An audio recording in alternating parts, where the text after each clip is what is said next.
Please subscribe tree media. నాన్నగారు revenue department, తర్వాత sisters, పైగా పెద్ద ఫ్యామిలీ మీది కదా. ఆ రెస్పాన్సిబిలిటీస్ అన్నీ మీ మీద పడ్డాయా?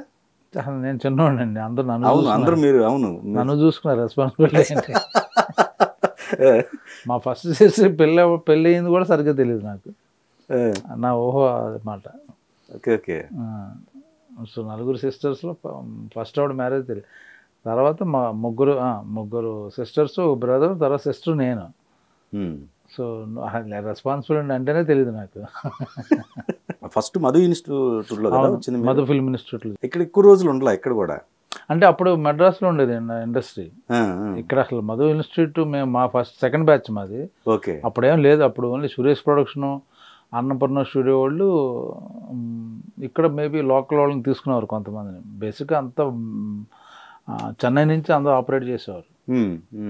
అప్పుడు అసలు ఏం లేదు, కొన్ని సినిమాలు, 1-2 సినిమాలు అంత, మొత్తం అక్కడి నుంచే. మీ కృష్ణానగర్ కష్టాలంటే చెన్నై కష్టాలే, అక్కడ పాండీ బజార్ కష్టాలు అంటారు అంతే. ఏది అది కృష్ణవంశీ గారి రూమ్లో జాయిన్ కాక ముందు వరకు, అప్పుడు దాని తర్వాత అప్పుడే కదా, అప్పుడు జాయిన్ కాకముందు ఎన్ని సంవత్సరాలు ఉంటుందండి గ్యాప్? అది 2 years అంతే. 2 years ముందు, 2 years. వంశీ గారు పరిచయం తర్వాత అప్పుడు శివ దానికి పరిచయం అయ్యాడు అప్పుడు అనమాట. మీరు ఎవరండి రూమ్మేట్స్కి సంబంధించి? అక్కడ ఒక మ్యాన్షన్ ఉంటుందండి, మ్యాన్షన్లో 100 రూములు ఉంటాయి. నేను ఉండేదంటే పాండీ బజార్ దగ్గరలో ఒక కోచింగ్ సెంటర్ ఉంది. ఆ కోచింగ్ సెంటర్ కుర్రోళ్ళు కూడా వచ్చేవారు, మొత్తం ట్రైనింగ్, ఇంజనీరింగ్ స్టూడెంట్స్ కానీ, లేకపోతే అన్ని ఏమంటే ఎంట్రన్స్ టెస్ట్లు, యూఎస్ వెళ్ళే వాళ్ళకి వాళ్ళ కోర్సులు ఎన్నిటికి అక్కడ ఉండేవారు. వాళ్ళకి తెలుగు వాళ్ళు ఉండేవారు, తమిళ ఇండస్ట్రీ వాళ్ళు ఉండేవారు. అందరూ అప్కమింగ్ ట్రై చేయడానికి, అప్కమింగ్ కూడా కాదు, ట్రయల్స్. ఆ బ్యాచ్ అంతా 100 రూముల్లో ఇంటూ 2 ఇద్దరు ఉండేవారు అన్నమాట. ఓకే. 2 ఎల్ షేప్ రూమ్, ఇప్పుడు ఈ సైజు రూమ్ ఉంటుంది, ఈ 2 రూములు అంత చిన్నది. అంటే డోర్ ఓపెన్ చేస్తే ఇలాగ ఒక బెంచ్ ఉంటుంది, బల్ల, మళ్ళీ ఎల్ షేప్లో ఇలా ఉంటుంది అన్నమాట. ఓకే, అర్థమైంది మీకు? డోర్ ఓపెన్ చేయగానే ఒక బెడ్, అదే బెడ్ అది, దానికన్నా సూట్ కేసు పెట్టుకుని పడుకోవాలి. Okay okay.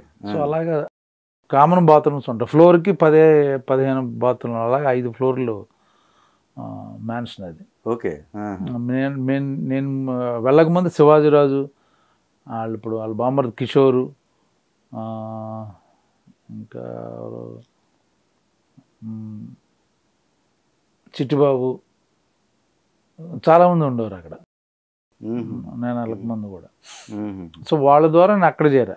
యాదృచ్ఛికం అయితే వంశీ గారితో మీరు అక్కడ పరిచయం అంతే. అక్కడ పరిచయమే? అక్కడ పరిచయం. Okay okay. అక్కడికి వెళ్ళగానే మామూలు మాటలు, ఈవినింగ్ తను వేరే ఆపోజిట్ మ్యాన్షన్లో ఉండేవాడు, ఇంకోటి ఉండేది అక్కడే.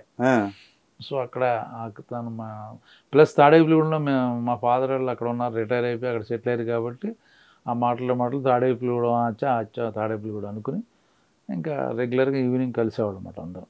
మొత్తానికి మంచి బాండింగ్ అండి మీది. తనే శివ ఆఫీస్కి తీసుకెళ్ళాడు నన్ను, తను ట్రయల్స్కి వెళ్ళాడు. ఓకే. శివనాగేశ్వరరావుని కలవాలని.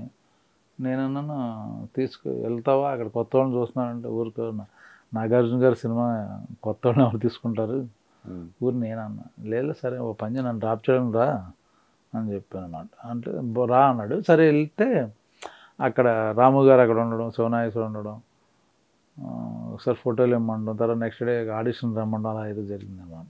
కానీ వంశీ గారు సినిమా చేసిన టైంకి ఇది మీది సింధూరం, అప్పుడు బిఫోర్ ఎన్ని సినిమాలు అయిపోయి ఉంటాయి అండి మీ అప్పటికి? దాని ముందు నిన్నే బెల్లాడతా, గులాబీ మెయిన్, కృష్ణవంశీ డైరెక్టర్ అయిన తర్వాత గులాబీ మెయిన్, శివ, మనీ, ఇంకా అలా 3-4 ఉంటాయి.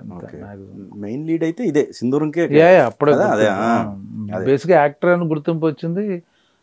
శివ అందరూ చూశారు, చిన్న క్యారెక్టర్, బట్ రికగ్నైజ్ అయింది ఫేసు. సింధూరంతో అందరం, మన గులాబీతో అందరికీ తెలుసు అన్నమాట.